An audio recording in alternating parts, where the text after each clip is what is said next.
people start to snowball. Yeah, for sure. No matter what the size. Yeah.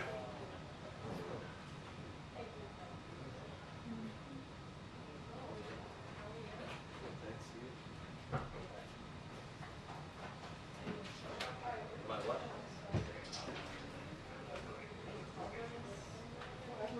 Oh, today's visit. Actually, I did. Stills of Ruto, and then I used the sound from yesterday's Air Force One briefing, where Karine was asked about the fact that the promise was that 2023 has not. And her answer went on for like a minute and had more dashes than letters in it. It was just so bad. I just said she struggled when asked to explain why he broke his promise. So yeah.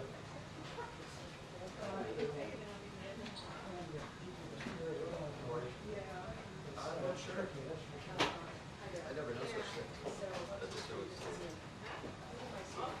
Bye.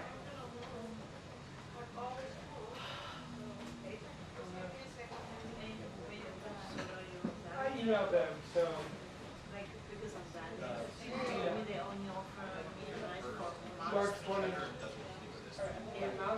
It's fine. Mark. Yeah.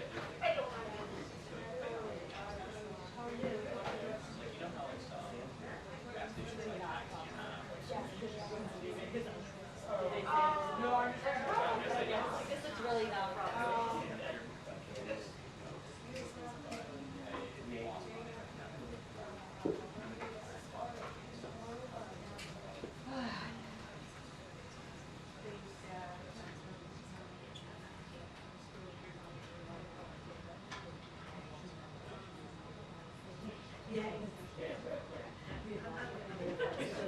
I know.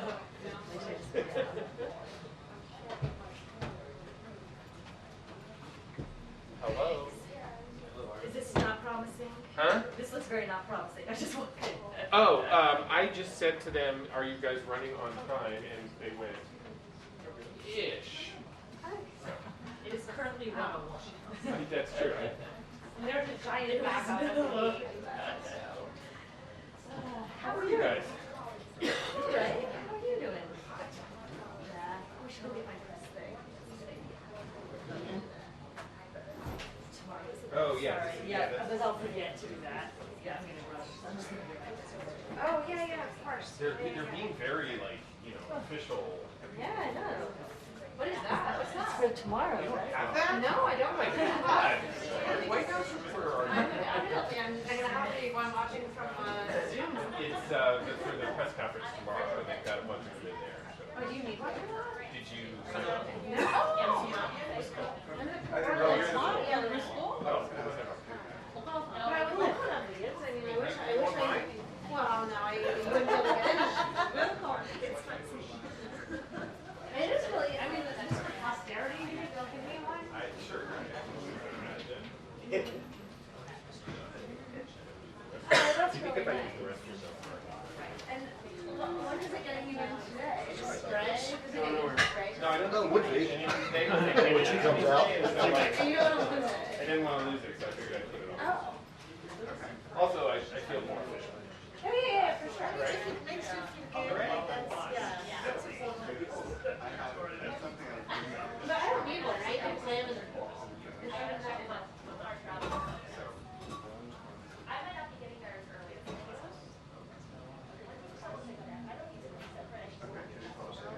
oh, then maybe. Yeah.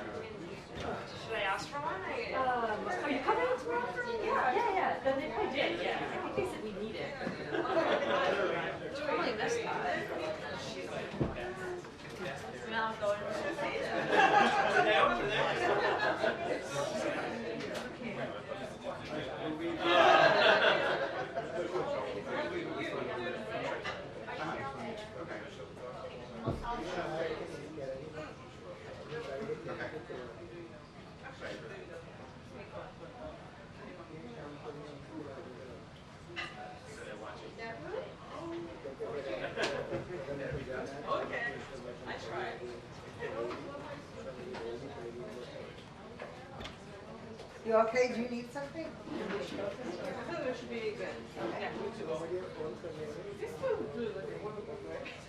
As far as I know. Okay.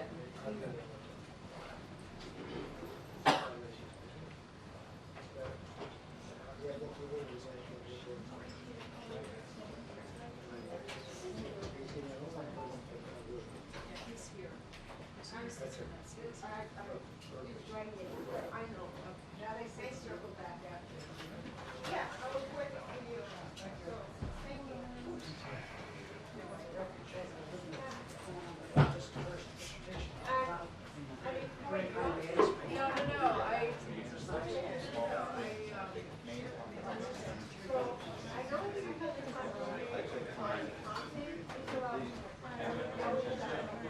They're usually here.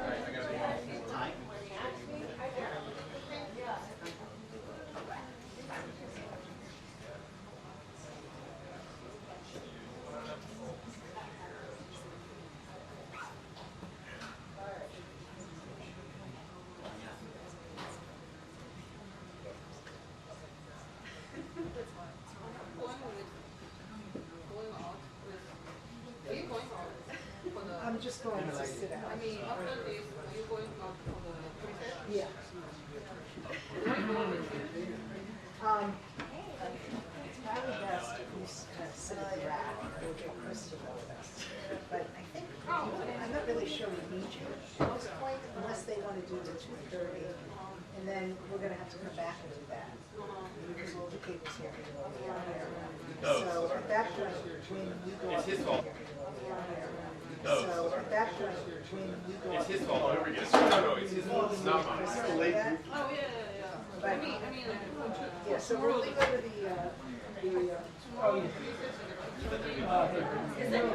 tomorrow, she said, is for the 2:30, which we're going to do after this, is for tomorrow's uni, in case you have Great to do weather. stand-up. Yeah, it's in.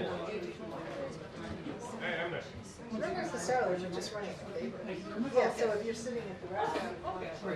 Oh, yeah. Ask John, Yeah, whatever you will do, say, like, the after here, then yeah, so let's see what he did as far as. if you need me.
This is a new iPad that I bought yesterday, and so I'm trying to. I mean, I still have it. It's lighter. Sort of trying to see how. It hasn't started. It hasn't started yet. That's considered. It's an iPad, yeah. It's an iPad, and then it's got this keyboard. Yeah. I mean, this is my first attempt today. Like actually doing work with it, but it's pretty good. I mean, you know, I think there are some moments where allowing the real office to better to have things to every product. You can kind of do that with this, but like, and it's also my laptop is for this size screen. Yeah, so this is smaller. I mean, I'm just always like trying to light my plus this has not built itself like a phone. Does that sync up to the goggles? It does not sync up to the Have you been using it on? I have, mostly for movie watching. I'm gonna take the goggles to Paris just for the flight. Oh, that's really, it's really cool. What's the airport? Each PM.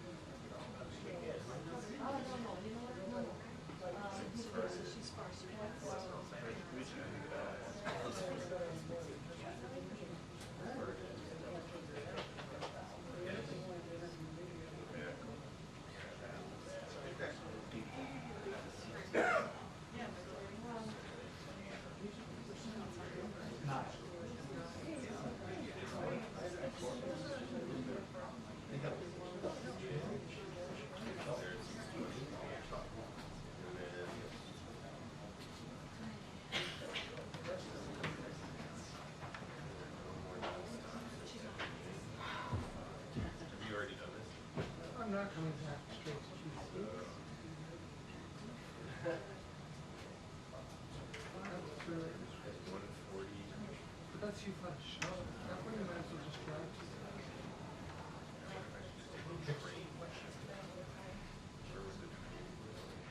They're also, they're,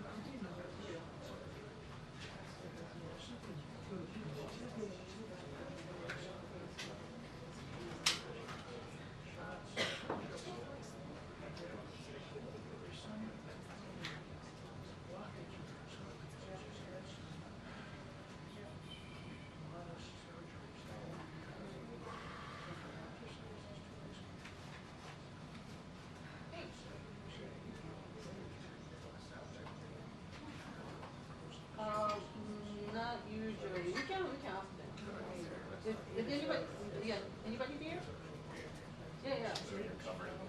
Trying. so stupid. Are we getting phone? I don't think it's correct. How far outside of the unit? Yeah, just tell them I can go there. Yeah.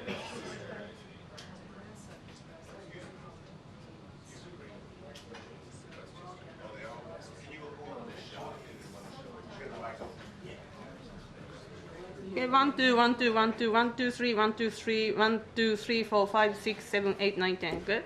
Okay. Let's put a little feeling into it. Come on.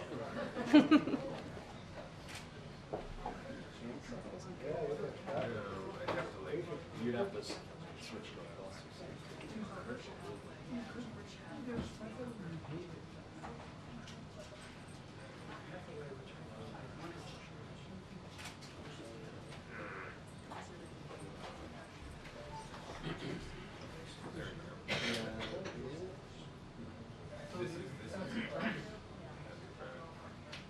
What if they swap me up later?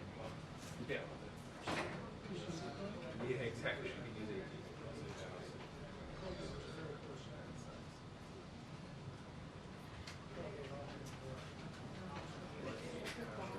If I got to Stanford, it's probably real quick. I got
time of day is this? 10 a.m. So you'd have to be. Well, oh, yeah, the night before. We have to be there at like 7. Oh, I see. So go the night before. Or get there. I doubt there's any hotels. Surely there is something you're asking. Oh, yeah. I'm driving up in the morning. Yeah, in fact, you're going to get It's it only an hour. from where? Because I'm staying in West Shore. It's usually 5 Fridays, stay like this weekend.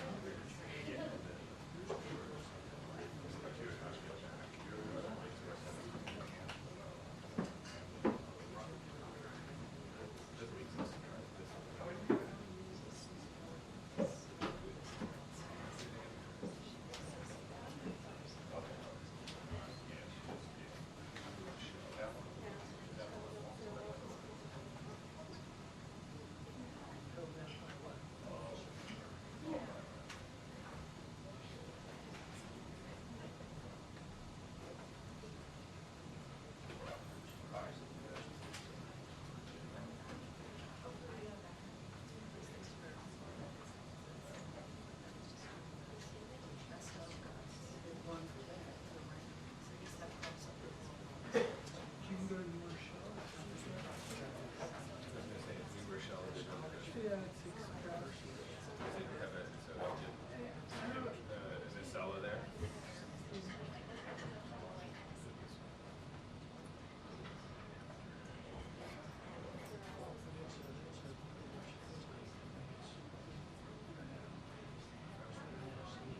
There's no free show.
briefing will begin in 2 minutes. The test briefing will begin in 2 minutes.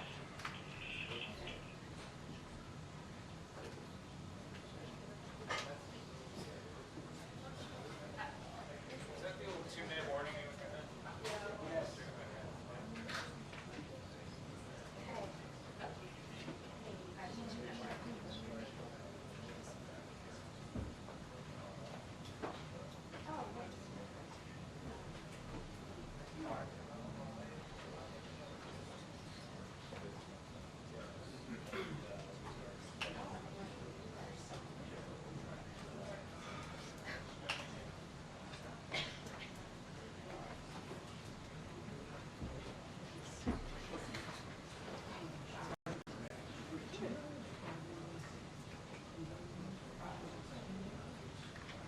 How are you doing?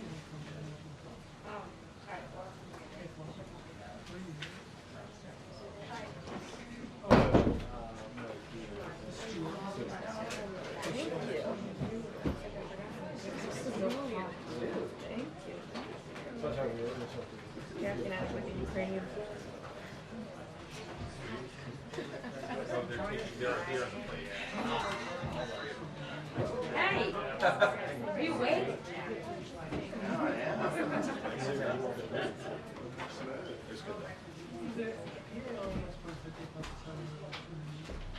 Marek, we like you in this seat. If you were 6 inches taller, you would not like to.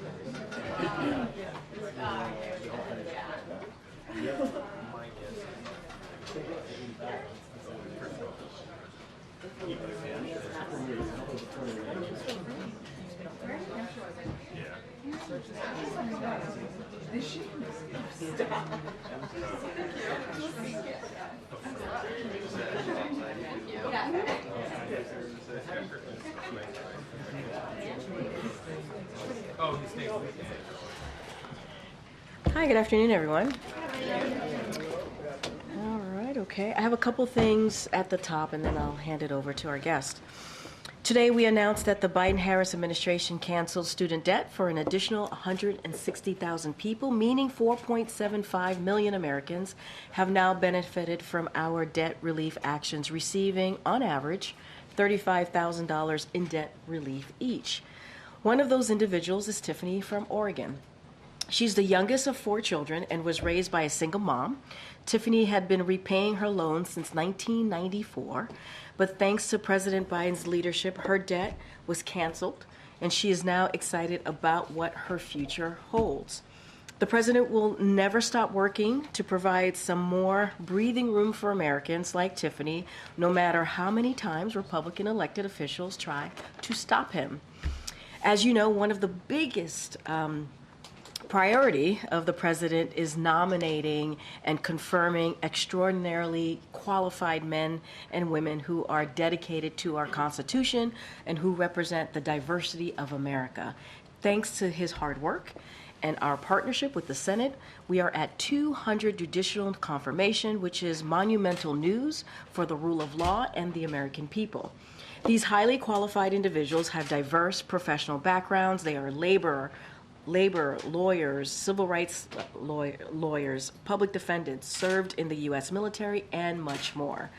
Over 60% of our nominees are women, and over 60% are people of color. They include Justice Ketanji Brown Jackson, the first black woman to serve on the Supreme Court. We've confirmed more Hispanic judges to circuit courts than any previous administration. We've confirmed more black women to circuit courts than all previous presidents combined. And let's remember, these judges will rule on issues critical to fundamental freedoms: reproductive health care, the freedom to cast ballots, whether workers have the freedom to unionize, whether children have the freedom to breathe clean air and drink clean water. And while these milestones is great news, we know there is much more work to be done. Next, we are praying for those who tragically lost their lives as deadly tornadoes that ripped through Iowa. We are also wishing a speedy recovery to those who were injured. The administration is deeply grateful for first responders who jumped into action to save lives. We're in touch with state and local officials and stand ready to offer support. Tomorrow, the FEMA administrator will travel to Iowa to meet with local officials and affected residents and survey the damage. In the meantime, residents in affected areas should remain vigilant and heed the advice of state and local officials. And finally, tomorrow, as you all know, Senate Republicans will have another opportunity to decide whether they want to support the toughest, fairest border security agreement in decades or continue putting their partisan political interest ahead of the nation's security. Let's not forget, after months of negotiations, we reached a bipartisan agreement that would have delivered the significant policy changes, resources, and personnel needed to secure our border and make our country safer. That included thousands of additional Border Patrol agents and Customs and Border Protections personnel, technology to catch fentanyl, and personnel to go after drug traffickers, asylum officers and immigration judges to improve the processing of asylum cases so they are resolved in a few months and not years, a temporary emergency authority to shut down the border when the system is overwhelmed, and access to lawful immigration pathways while expediting access to work authorization for those who are eligible. The president is clear about where he stands. He believes we are a nation of immigrants and a nation of laws. We can expand lawful immigration pathways, and we can ensure our border is secure and that those who do not have a legal basis to remain are removed. Time and time again, the American people have shown that they do not want mass raids, family separation, or kids in cages. They want a secure border and lawful immigration opportunities for those seeking to come to America to enrich our country. That is why President Biden is pushing for, and that is what this bipartisan agreement would move us towards. It's now up to Republicans in Congress. Do you actually want to do something to solve the problem, or would you rather use it as a political issue? With that, I will hand it over to Jake Sullivan, our National Security Advisor, who would give us an update on the visit tomorrow with the Kenyan president, or today. Remember what you wanted to say, Jim? I'm not sure what that was in reference to, but good afternoon, everybody. Thank you. The President and the First Lady will welcome President William Ruto and First Lady Rachel Ruto to the White House for a state visit and dinner tomorrow.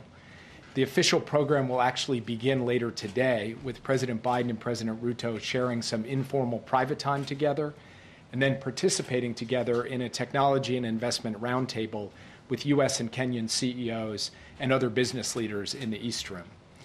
President Biden is really looking forward to celebrating and deepening our 60-year-old friendship with Kenya as it grows from a regional partnership to a global one. This is the first state visit by an African head of state in nearly 20 years.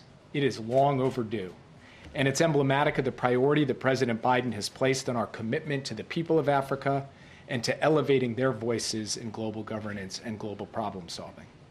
In December of 2022, the President hosted leaders from across the African continent for the U.S.-Africa Leaders Summit in Washington, D.C., where, in fact, he first met President Ruto. President Biden called for the African Union to be able to join the G20 as a permanent member. And in September of last year, the G20, in fact, welcomed the African Union as a permanent member. We've also had a historic number of senior U.S. government leaders travel to the continent. Since 2022, 24 senior officials have traveled to Africa, including the Vice President, the First Lady, and 7 members of the President's cabinet.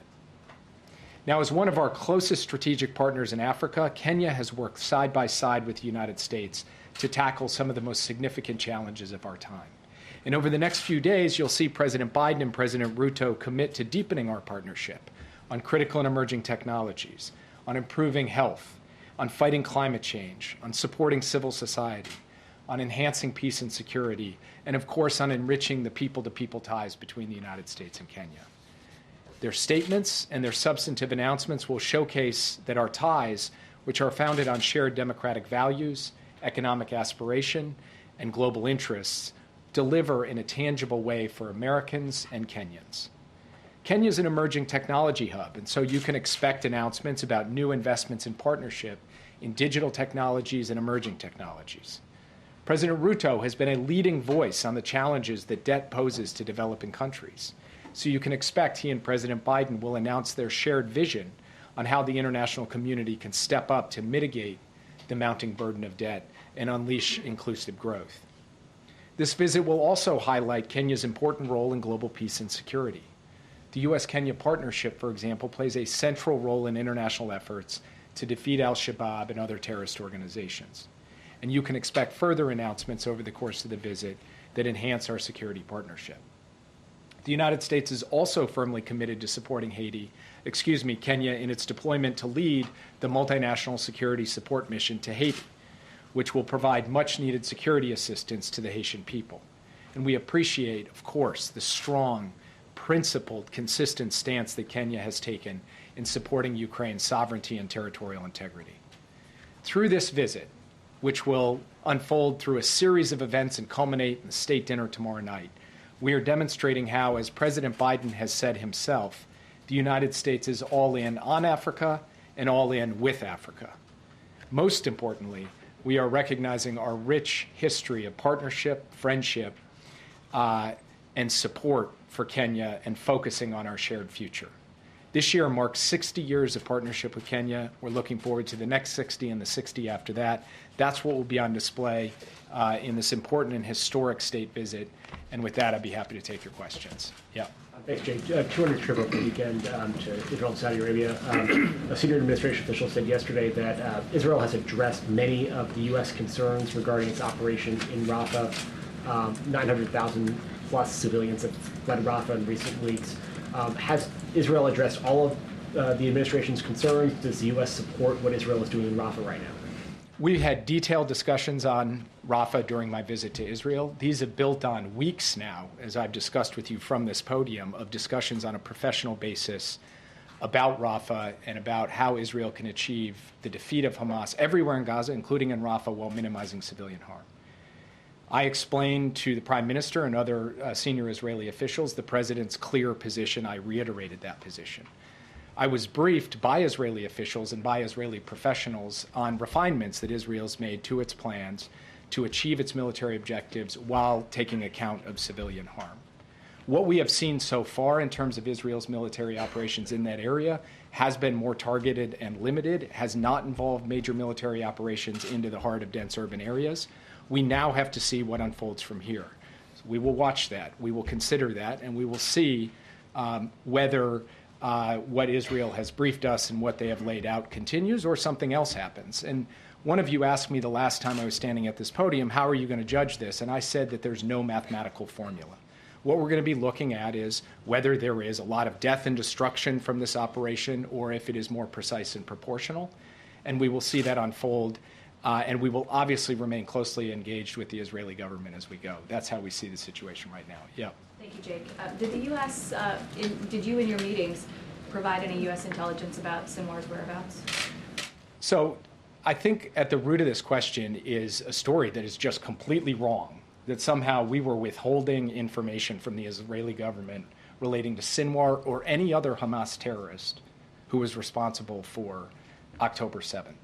The fact is that the United States has provided an intense range of assets and capabilities and expertise, which I got briefed on while I was in Israel, to help hunt down and deliver justice to Sinwar and everyone else who brought about October 7th. We have been doing that day in and day out for as long as this conflict has been going on, and we will do it until the job is done.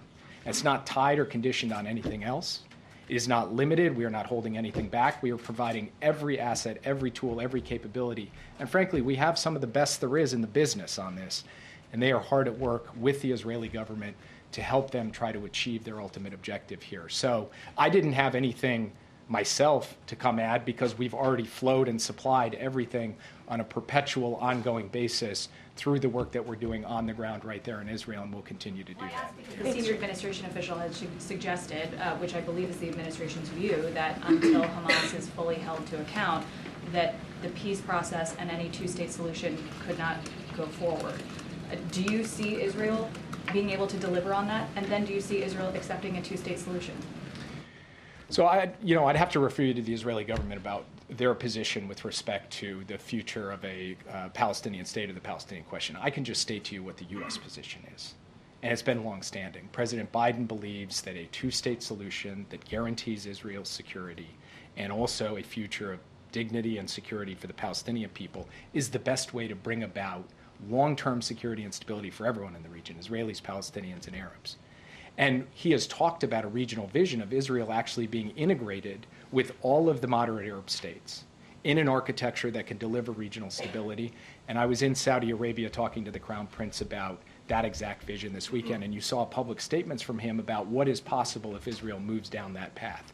So that's a conversation we'll continue to have with the Israeli government. In the meantime, what we will do is work to ensure the enduring defeat of Hamas, and a day after in Gaza that involves governance and security not provided by Hamas but by an alternative that ultimately gets us on a credible pathway to that two-state solution that President Biden has talked about. Yeah. About the three nations, European nations recognizing a Palestinian state, is the U.S. concerned that this is just the tip of the iceberg, that we're now at a point where other nations over U.S. objections will recognize Palestine? Each country is entitled to make its own determinations, but the U.S. position on this is clear. President Biden, as I just said, has been on the record supporting a two-state solution. He has been equally emphatic on the record that that two-state solution should be brought about through direct negotiations through the parties, not through unilateral recognition. That's a principled position that we have held on a consistent basis. We'll communicate that to our partners around the world, and we'll see what unfolds. Just a sort of quick follow-up on that. How concerned are you about Israel's growing sort of diplomatic isolation? And do you view it that way? And what does this also mean for, any deal, any Saudi deal to recognize Israel going forward? I mean, does this diminish the chances of that? I think it's a fair question. As a country that stands strong in defense of Israel in international forums like the United Nations, we certainly have seen a growing chorus of voices, including voices that had previously been in support of Israel, drift in another direction. That is of concern to us because we do not believe that that contributes to Israel's long-term security or vitality.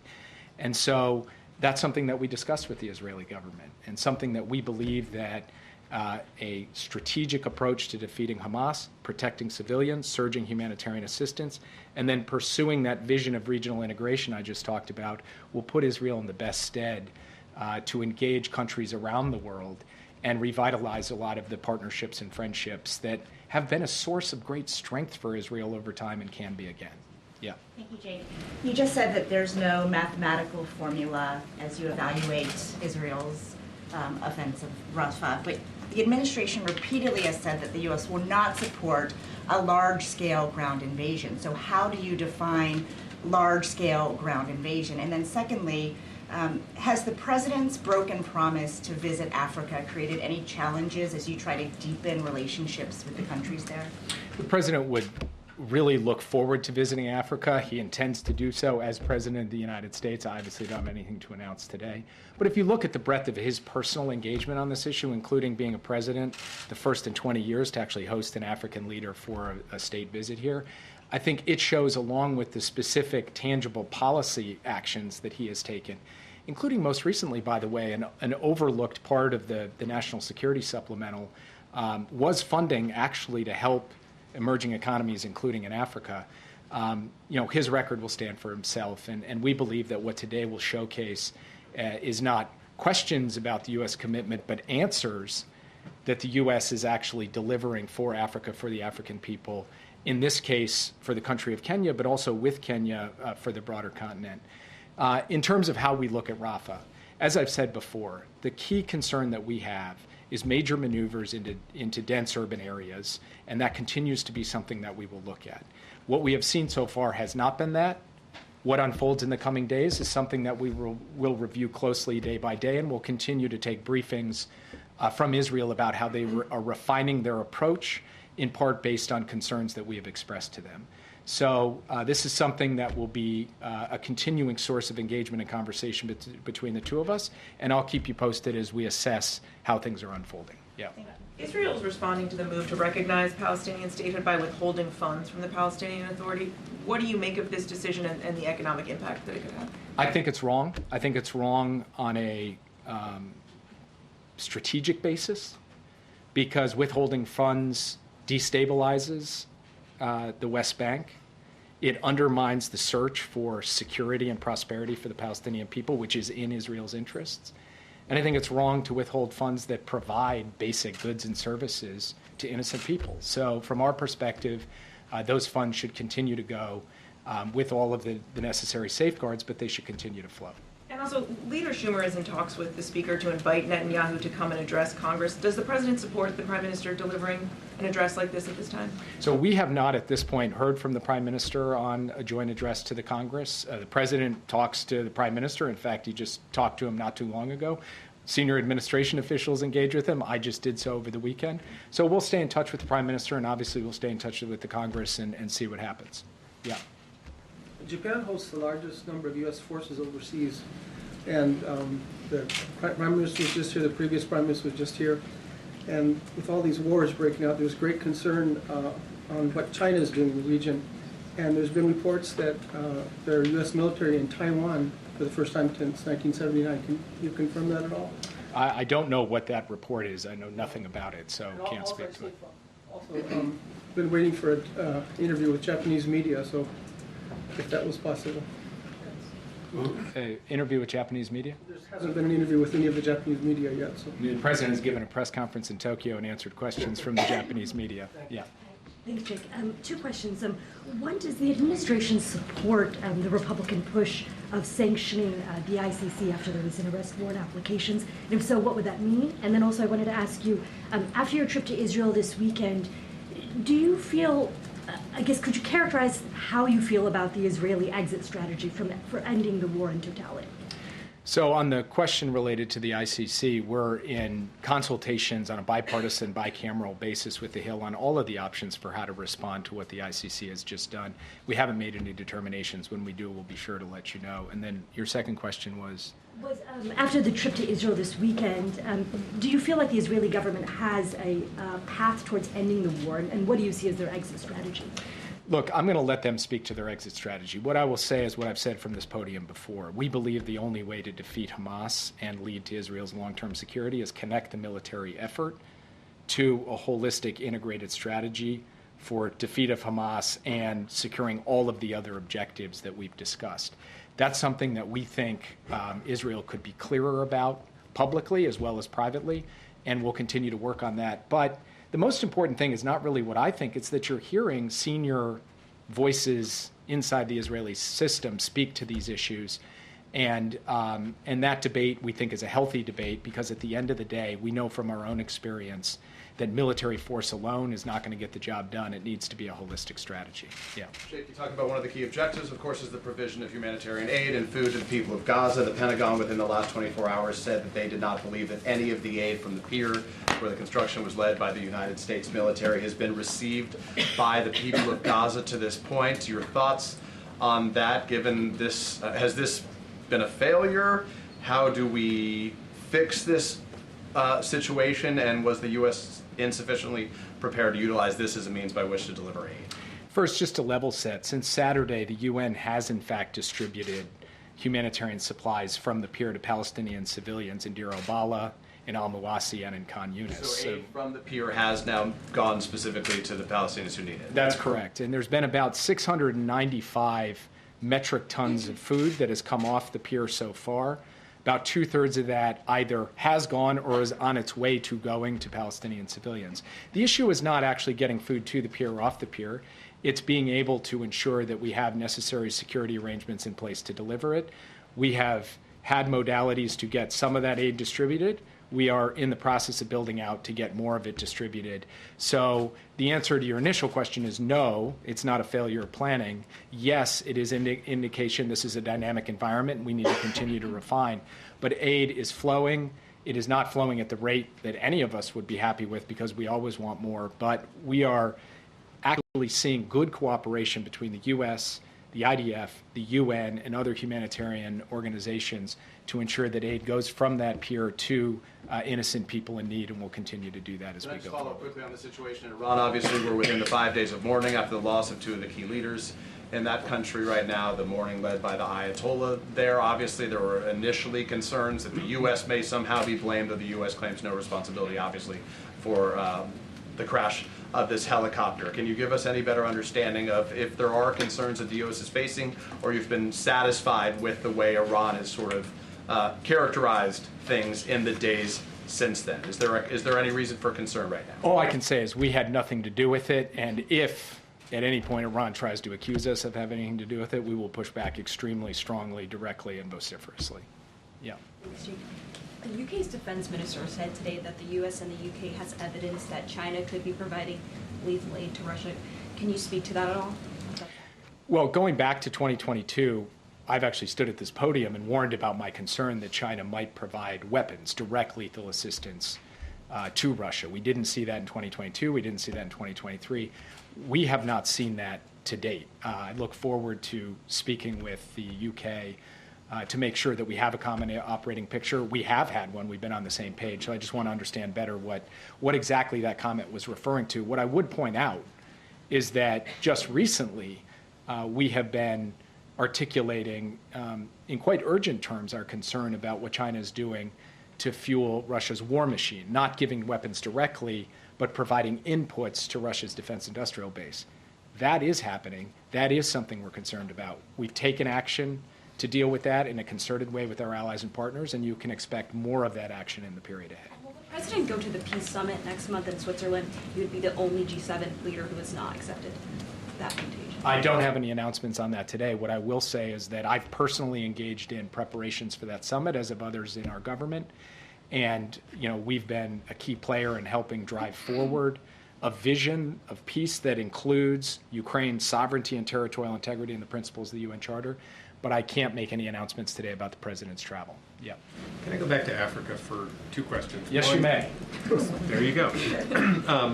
On President Ruto, there has been he has a kind of checkered past. If you look back a decade or so, he was a defendant at the International Criminal Court over actions taken after an election there. And then more recently, there are folks who expressed concerns about some authoritarian moves in the country.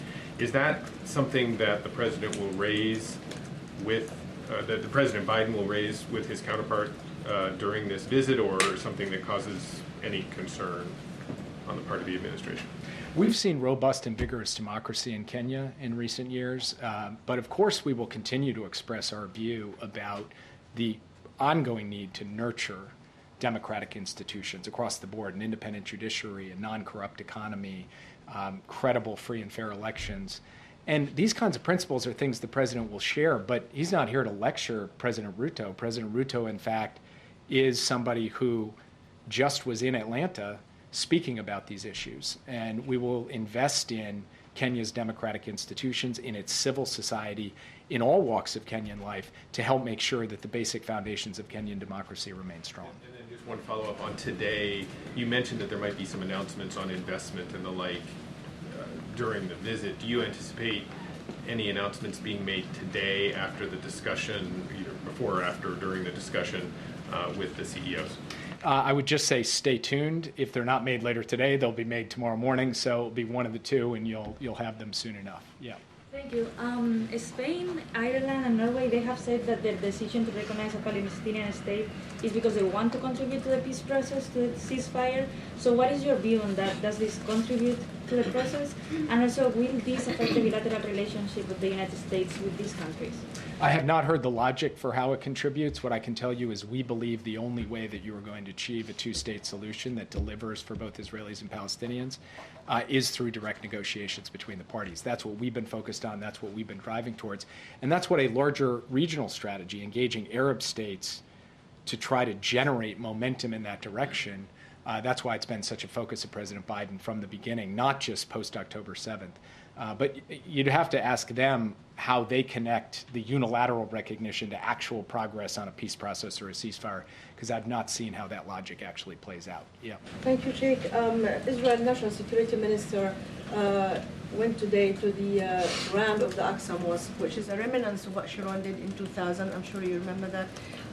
Do you see this as provocation? Do you condemn this as a way to cause unrest in East Jerusalem and in the West Bank? And I have another question. So I have not seen what he did, and therefore do not want to comment on it prematurely. What I'll do is go check out what exactly unfolded today, and then we'll have comment for you as a result of that. Allow me to press you on what you said about you refer us to the Israelis on the two-state solution. With due respect, this sounds like an easy answer because the president's vision is dependent on the two-state solution. The president's vision is, and the leverage is all on the Israelis to make them closer to what he wants to achieve. American national security is dependent on that, whether it's with the Houthis in Yemen, the militias in Iraq, or the Hezbollah in Lebanon. So it is vital for you to use all the leverage to convince the Israelis. So how can you tell us, well, go and ask the Israelis, because if they said no, then that's no, but this is our vision. How can you see the two sides, their vision and your vision, as not contradictory? The two sides' vision? The Israeli vision of complete denial and rejection of a Palestinian state, and your vision, the president's vision, of like the only way that you have secure Israel is to have a two-state solution. And hence, you have all these countries unilaterally recognizing the state of Palestine.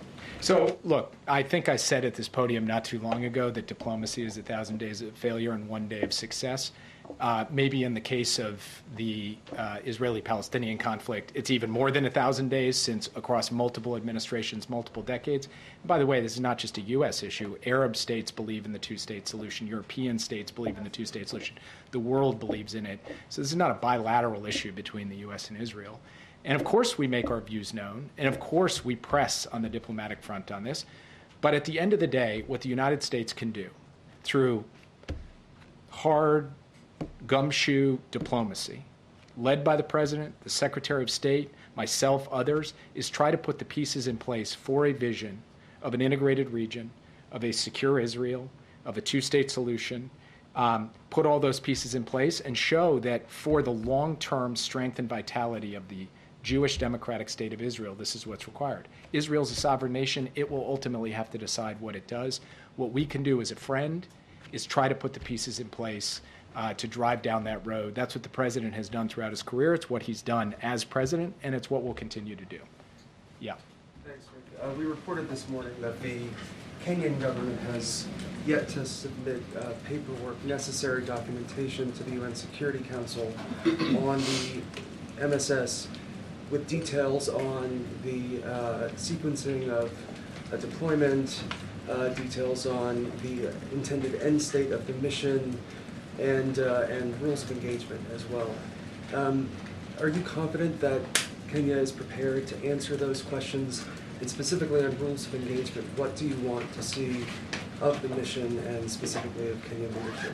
I am confident that Israel, too many countries, that Kenya is prepared to carry out what it has set forth with respect to this multinational security support mission. And it's not just going to be Kenya. It's going to be Kenya leading with a range of other countries, with the United States providing a considerable amount of financial and logistical support and a certain backbone to all of it. Obviously, this is not something that, is a completely straight line. It is a dynamic operating environment, to say the least, in Haiti.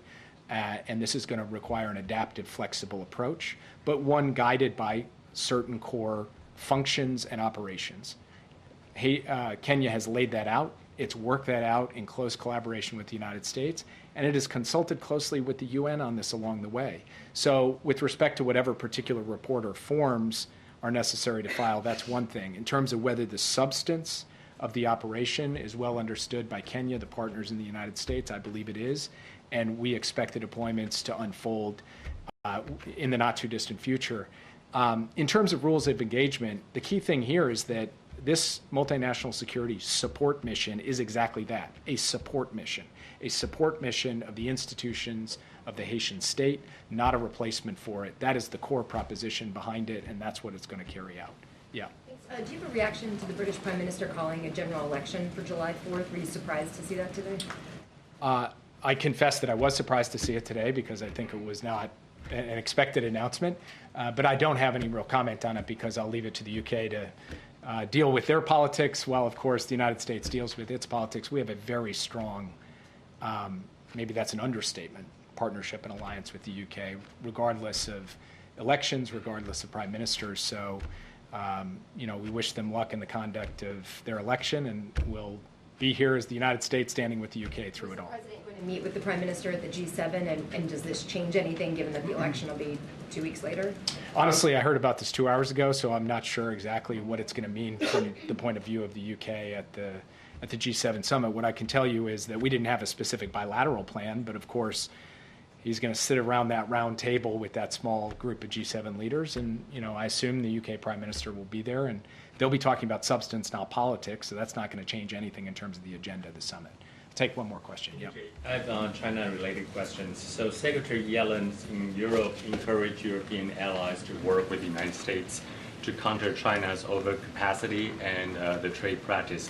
What is objective and the action plan for that?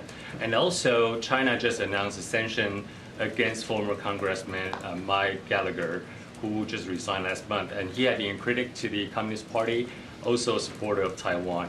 Also today, China announced another sanction against 12 U.S. defense companies and its employees for selling weapons to Taiwan. What is the administration's position on China sanctioning U.S. congressional members, companies, and citizens? We oppose all of those sanctions, full stop, four square. Simple as that. With respect to the overcapacity issue, we've been very clear, and the President has been clear, as well as Secretary Yellen, Lael Brainerd, and others, and Dalip Singh have all spoken articulately to this challenge being not a challenge that's bilateral between the U.S. and China. It is a global challenge. China's distortive practices, non-market economic practices, subsidizing at dramatic scale industries where they are going to produce so much quantity of good and then flood the global markets with it, threatens to create global imbalances that are not stabilizing. That's why it's not surprising that you've seen countries in Latin America, countries in Europe, countries in Asia, and of course the United States step up and say, we've got to look at this and take countermeasures to this. And I think what the Secretary is hoping to do at the G7, building up to the summit in Italy, is to get a common picture of what the nature of the challenge is, get a common understanding of what the tools to deal with it are, and also a common understanding of how we engage with China in a dialogue on these questions to express our concerns and indicate that we need to take steps to defend ourselves. That's what the intent is. That's what we hope to do. Thank you all very much, and I'll talk to you soon. Thank you, guys. Thank you, Jake. Last 3 rows send their regards. Okay, thank you so much, Jake. So I know we don't have too much time because I know the First Lady's office is holding a press event, and we promised their office that we would be done before then, so all of you can have an opportunity to attend that. But Zeke, so we have a couple minutes. A couple follow-ups on Jake. He said the president intends to visit Africa while he is president. They're less than 8 months until Inauguration Day, so should we expect to visit the president to the African continent between now and January 2025? And as Jake also said in his answers, that we don't have anything to announce at this time, but the president's, he obviously, while he's president, he would like to keep that commitment and indeed make a visit to Africa. I just don't have anything to announce at this time. And then on one of your favorite topics, the Hatch Act, the Office of the Special Counsel indicated that they would begin working to enforce the Hatch Act on White House employees. Is that something that this White House is supportive of? So I'll say this: we're reviewing the opinion, obviously that just occurred. I do want to note a couple of things that, as recently as November 2021, the Office of Special Counsel stated that, and I quote, "significant constitutional concerns would be raised by referring White House commissioned officers to the Merit System Protection Board." This is the MSPB for discipline, and for decades, we have to remember this as well. OSC's practice with respect to Hatch Act matters involving White House commissioned officers has been to refer those matters to the president for discipline. That's what's been going on for decades now. So, and that is also what OSC has said was legally required in 2021. So we're not aware of any changes in the law eliminating that requirement, but obviously we're going to review that opinion. Just don't have anything to share at this time. I'm going to leave it to my White House counsel's office colleagues. We're free to talk about I all wish. sorts of political matters because I the wish. Hatch Act is an enforceable one here. I wish. I just don't have anything to share at this time, but obviously we're going to review the opinion. I wish I could. Go ahead. Has the president spoken to any of the governors in the Midwest who are dealing with a lot of this severe weather? And can you just discuss a bit any of the coordination that's going on between the White House and these states in terms of cleanup and recovery? So, look, you heard me at the top mention how, how we are, obviously, folks are in our thoughts and how devastating it's been with these extreme weather and what it's led to, and obviously people have lost their lives. And so it's devastating to hear. The president continues to be kept updated on what's happening in different states. Obviously, I just talked about Iowa at the top. And he has been, I know he has had conversations with leadership on the ground. I know that obviously the FEMA administrator has been all hands on deck, Deanne Criswell, and talking to folks on the ground as well. I don't have anything to read out on specific calls, but we are here to help. As we have done over the past 3 years when these types of disasters occur, and we'll continue to be here to help in any way that is needed. And so I just don't have anything in detail or specifics to share. But obviously our hearts go out to folks who are recovering and folks who have lost loved ones. It is devastating to see. Peter. The RNC headquarters is reporting that it received blood vials today, right now. Obviously that's under investigation, but this White House has been very clear in the past about aggressively condemning political violence, intimidation of any kind. Will you do the same given these circumstances? I will do the same as I have done many times before. As you just stated, the Capitol Police is looking into this, so I would leave it to them to investigate what's going on. It is concerning. We've obviously seen the report, and we are going to do what we've consistently have done from here is condemn any political violence, threats, or intimidation. That has no place in any community, and certainly in our political discourse. And it is important that we continue to repeat that that has no place in our politics, no place anywhere. And so we certainly condemn any form of threats. You opened today's briefing by talking about the latest student loan cancellations for, I think we said, what did we say, in total 4.75 million Americans now. I think it's 160,000. This latest round, Mike Johnson, the Republican House Speaker, today described this as a massive wealth transfer for Americans who did not attend college to those who did. And he described it as a shameful play to buy more votes 6 months before an election. I will say to the congressional member Mike Johnson, obviously the speaker, is that what is shameful is that Republicans continue to get in the way of helping us deliver a little bit of breathing room for Americans who deserve that opportunity. You heard me talk about Tiffany, the young woman who one of the things that people should know, and if you don't, is that when folks are receiving these debt relief announcements from the president, they have an opportunity to tell their story. They have an opportunity to say why this matters to them. And we're talking about millions of Americans who now have an opportunity to start a life, have an opportunity to move forward in a way where they can reach that American dream or reach whatever it is that they wanted to do, not just for themselves, for their families. So we believe, and the president's not going to walk away from doing that. He believes it's an important commitment that he made to Americans. It is a broken system. It is a broken system. I guess the question, though, is what then is the White House's message to those Americans who did not attend college for a variety of reasons, perhaps, including perhaps that they didn't want to take on all the debt that went with it right now, that they feel like in some form they are responsible for allowing those who did not to pay their fair share? So look, here's the thing. This is a president who has been very clear about making sure that he's building an economy that leaves no one behind, right? Making sure that left behind, the ones who didn't get support because they didn't go to college? I hear your question, but this is, if you look at what the president has done more holistically over the past 3.5 years, he has tried to build an economy for everyone. This is one part of his economic policy. When you think about creating 15 million jobs, many of those jobs, if you think about the different legislation that he's obviously passed into law, whether it's the bipartisan infrastructure legislation, CHIPS and Science Act, it's creating jobs that are good union-paying jobs, where you don't need a college education, right? Where you can make 6 figures and actually have that opportunity to start your family.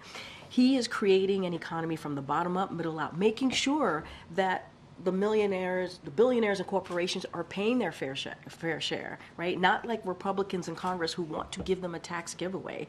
So he's trying to make sure, this is one part of his economic policy, but as he's thinking forward, as he's looking at all Americans, all communities, he wants to make sure that there is an economy that doesn't leave anybody behind, and as historically, that trickle-down economics does not work, and he does not want to see that. So we have given opportunities, and we want to continue to give opportunities for folks who feel like they need a little bit more help. And I guess just to put a fine point on it right now, for the 4.7 million Americans who have received this debt relief, the average, as you said at the start of this visit, was $35,000 their relief has been for. So I guess why don't those individuals who didn't receive $35,000 in debt cancellation deserve a $35,000 check from other Americans for what other means they would want to use it? You're talking about those people who didn't go to college, so they're not getting debt relief, the $35,000 that they don't get because they didn't go. We're talking about folks who are in debt who are literally being crushed. Literally being crushed because they took Literally being crushed. Let's be financially. Okay, is that okay with you? Okay, but I know, but crushed financially. And so they're trying to get their lives back on track, right? They're trying to get into a place because they took a bet on themselves in a different way, right? A bet of themselves in going to college. And some of them, it is difficult to do that, right? And they did that financially, it's hurt them, and we want to give them that breathing room. But it's not just folks who have debt because of colleges. We're trying to help people in different communities as well. Folks who don't have to get that college degree and can make six-figure salary. That is one of the things that the president was very proud of when he passed the bipartisan infrastructure legislation, when he signed the CHIPS and Science Act. Those are really important components of what he's trying to do as well. If you think about making sure healthcare is more affordable, getting that prescription drugs, many for diabetes, for cancer, making sure that those costs are lower, insulin. So there are many ways that the president has made sure that Americans have what they need to move forward with their lives, create and build a family where they feel like they're going after their dreams as well. And so, look, we want to make sure that, again, the student loan piece is one part of the president's economic policy, and the president's not going to step away from it. He's not going to back down because he believes it's the right thing to do. Thank you. Great. I know, we have to wrap up. Go ahead, Michael. Thanks, Karine. I'm not sure, forgive me if you addressed this already, but the 5 Americans who are being held in Turks and Caicos on charges related to allegedly bringing shell casings in their luggage. They're facing 12 years in prison. Do you have a comment, and do you have a message for them? I want to be super mindful. That's an ongoing case here, so I don't want to comment from here, so I don't have anything to add beyond what's being reported out there. Go ahead, Jared. On the border vote that's expected in the Senate tomorrow, I guess 2 questions related to that. One, can you kind of explain the timing of how this came together? I mean, are there developments that you are more optimistic this will be more successful than it was last time? And if it is not, does the president intend to try and re-engage Republicans and Democrats to come up with a new agreement before November's election? Look, it's up to Republicans in Congress if this is going to be successful or not. As I stated, it took several months to come to this bipartisan agreement, obviously coming out of the Senate. We have said over and over again, we believe if the president has an opportunity to sign this into law, it will be the toughest and the fairest legislation to deal with a broken immigration system that's been broken for decades. And we have not seen a legislation like this in some time. And so we believe it's important to move that forward. On day one, the president put forth a comprehensive immigration legislation. Nothing happened for 3.5 years. And so we got to work, and at the beginning of this year, we were able to make something happen. And we wanted to see moving. We wanted to see happening. Majority of Americans care about this issue. They care about what's going on at the border. They care about fixing immigration, and they have to do their jobs, right? This is an opportunity for legislators, for Congress to do something that Americans care about. So we're going to let that process play out. The vote happens tomorrow. We've been very clear. We could not be more clear on how we want this to be moved forward. We could not be more clearer how important it was to us that the president and his team worked on this for months. But does the president want to see a new deal? If this doesn't... There's a deal right there. There's but a deal. if it fails and it doesn't move forward... Look, I'm not going to get ahead. I'm not going to speculate on what's going to happen tomorrow. But there is literally a bipartisan deal that was worked on for months that can start dealing with this issue. There is. And why do we need a new deal when there's one right there that they negotiated on? With our help, obviously, we were part of that. But there's one. There's a deal that could deal with a broken immigration system and the challenges at the border. They should move forward on it. Go ahead.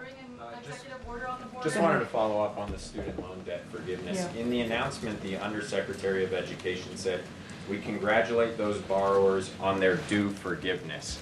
I'm just wondering why people who take out a loan to go to school, then go to school, why are they due forgiveness?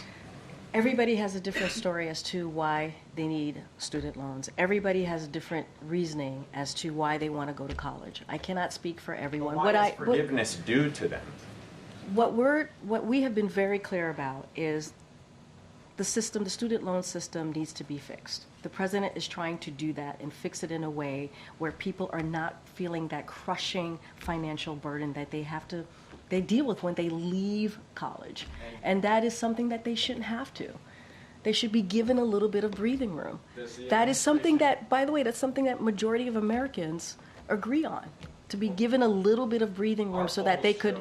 More than half disagree with that's using one tax poll. dollars. That's one poll. But That's one a poll. follow-up question, if you Yeah, will. sure. Does the administration think that student loan debt cancellation contributes to inflation? What we believe is student debt cancellation gives an opportunity for Americans to start a life, to buy a house, to start a family. That adds to the economy. That is also important to the economy. And it gives, again, a little bit of breathing room so that they can actually take action and do things that they've wanted to do, whether it's going after a dream, whether, again, it's starting a family, whether it's buying a house. That matters. That matters to many, many Americans. Okay, Jackie. Thank you, Karine. On the border bill, Schumer isn't even allowing amendments, and this exact text failed before. So how can this be seen as anything other than a cynical attempt to try to show Americans that Democrats care about the border? I mean, I don't know how cynical, I don't understand how that would be cynical when it sounds like Senator Schumer is trying to do his job and move forward a piece of legislation that had bipartisan support, that was negotiated in a bipartisan way that majority of Americans care about. He's trying to move that forward on behalf of not just, obviously not just of what the negotiators wanted to get done in that bipartisan way, but also this is something that the American people want to see. They want Congress to take action on this particular issue. I'm not sure why that would be cynical. Well, because this exact text failed, and he's not allowing for any changes. Look, I'm going to let Senator Schumer do the work and move that forward. It is his decision to make that decision. We support it, obviously. We've been very clear about supporting that, about wanting to see that negotiation, that plan move forward. We want to see that happen. We want to see that happen. Now it's up to Republicans to decide if they want to deal with this issue that matters, again, to majority of Americans. You opened the briefing by saying it's up to Republicans to do something to solve the problem or continue to use it as a political issue. The president has the authority to do something about this unilaterally. Congress is in a divided government right now. Why isn't he doing anything? Well, why should he have to do it unilaterally? Why should we do it in a legislative way? And let's not forget that negotiated. Undo some of. Wait, so you're right. He took many executive actions before, but in order to deal with what's happening at the border, in order to deal with a broken immigration system, you need law, you need legislation, you need it to happen in a bipartisan way, and it was negotiated. There was an agreement in the Senate. Republicans and Democrats came together. You just said it's broken, it's divided, to be more clear. And they came and they did that. And so that matters. We've been able, during this past 3.5 years, to move forward in a bipartisan way on many legislation. So this one is important. Why can't we do that here? Well, just because in the framework through which it's coming up again, not allowing for any changes, no indication this vote's going to be any different, and it looks like if anything, bringing up this vote again and setting it up to fail again is really just an indication that Democrats know that they're vulnerable on this issue. So here's what I'll say, is that I'm going to leave it to Senator Schumer, I'm going to leave it to Senate leadership to speak to the votes, to speak through the process and how they're going to move forward. That is literally something for them to talk about. What I will say is it is long past time to get this done, to get this moving. We were able to get a bipartisan negotiation, a plan forward on an issue that many Americans care about, on an issue that matters for our immigration system, for what's happening at the border, and that's a good thing. And so Senator Schumer, and we support this, wants to move this forward. We want to see this move forward as well. The senator is very good at this. He's very good at dealing with big legislation, obviously, as we've been able to move important legislation through over the past 3.5 years. So I'm going to let him speak to that. One last minute, Sure. a different topic I on really the have to go. ICC. You said that the administration's working with Congress in a bipartisan way on this ICC arrest warrant issue. Is the administration willing to implement any visa bans or place sanctions on ICC officials? I'll say this, National Security Advisor Jake Sullivan literally was just asked a question about this. I don't have anything else to add. We are in conversations on the Hill. He said this in a bicameral way, in a bipartisan way. Don't have anything to announce. We've been very clear on where we stand on ICC. Thank you so much, guys. Thank you.